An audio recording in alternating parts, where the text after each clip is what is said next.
Dobar dan svima i dobrodošli na YouTube kanal Veliki dioničar.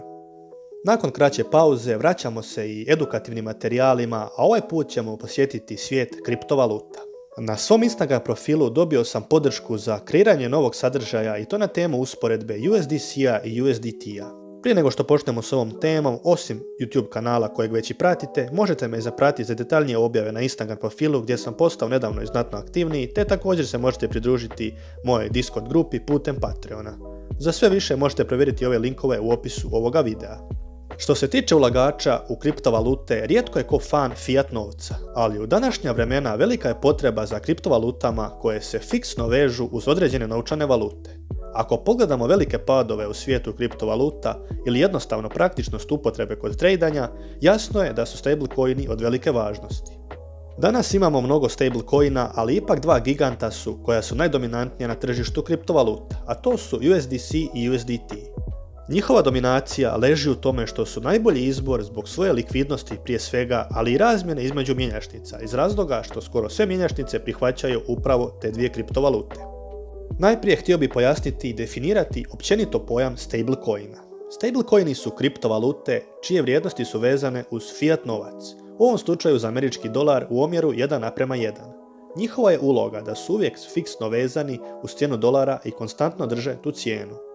Osim stablecoina koji su isključivo vezani za fiat novac, postoje i stablecoini koji su vezani i za komoditete, ali isto tako i za druge kriptovalute koje su najčešće Bitcoin ili Ethereum.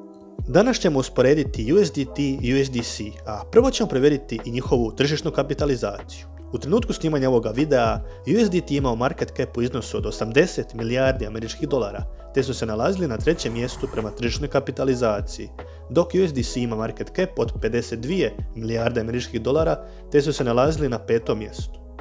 Što se tiče dostupnosti, USDT je nešto malo više dostupniji nego USDC, ali gotovo sve kripto mjenjačnice osim USDT-a imaju također USDC.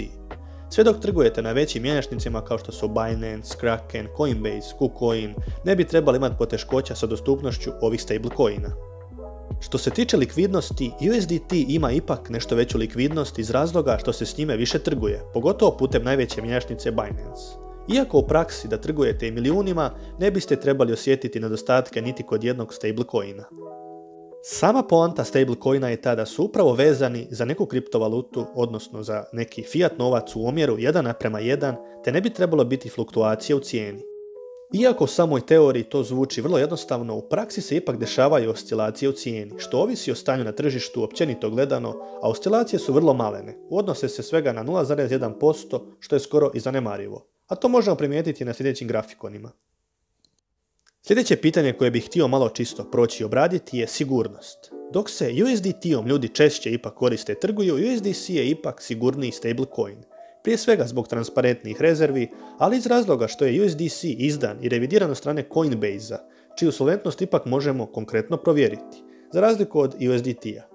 U slučaju potencijalnih vladinih regulacija, također USDC je u boljoj poziciji jer je pokriven u gotovom novcu i transparentan je. Sljedeće pitanje na koje bih htio dati kratak odgovor je koja je budućnost i upotreba stablecoina u narednim vremenima. Trgovanje stablecoinima je poraslo za oko 500% u proteklih 12 mjeseci, što je samo dokaz koliko investitori prelaze iz klasičnih fiat valuta u digitalne kriptovalute. Sljedeća zanimljivost je da su stablecoini se počeli koristiti kao sredstvo zaštite od inflacije, pogotovo u novije vrijeme iz razloga što se mogu stejkati, a godišnji povrati su čak od 3 pa do 20%. S ovim kratkim, ali mislim najvažnijim informacijama vam sam htio ukratko predstaviti ova dva stablecoina i njihovu primjenu u svijetu kriptovaluta. Što vi mislite kakva je budućnost ovih stablecoina te općenito njihov odnos naspram fiat novca? Hvala što ste pogledali ovaj video i do sljedećega puta, lijep pozdrav i sretna vam ulaganja!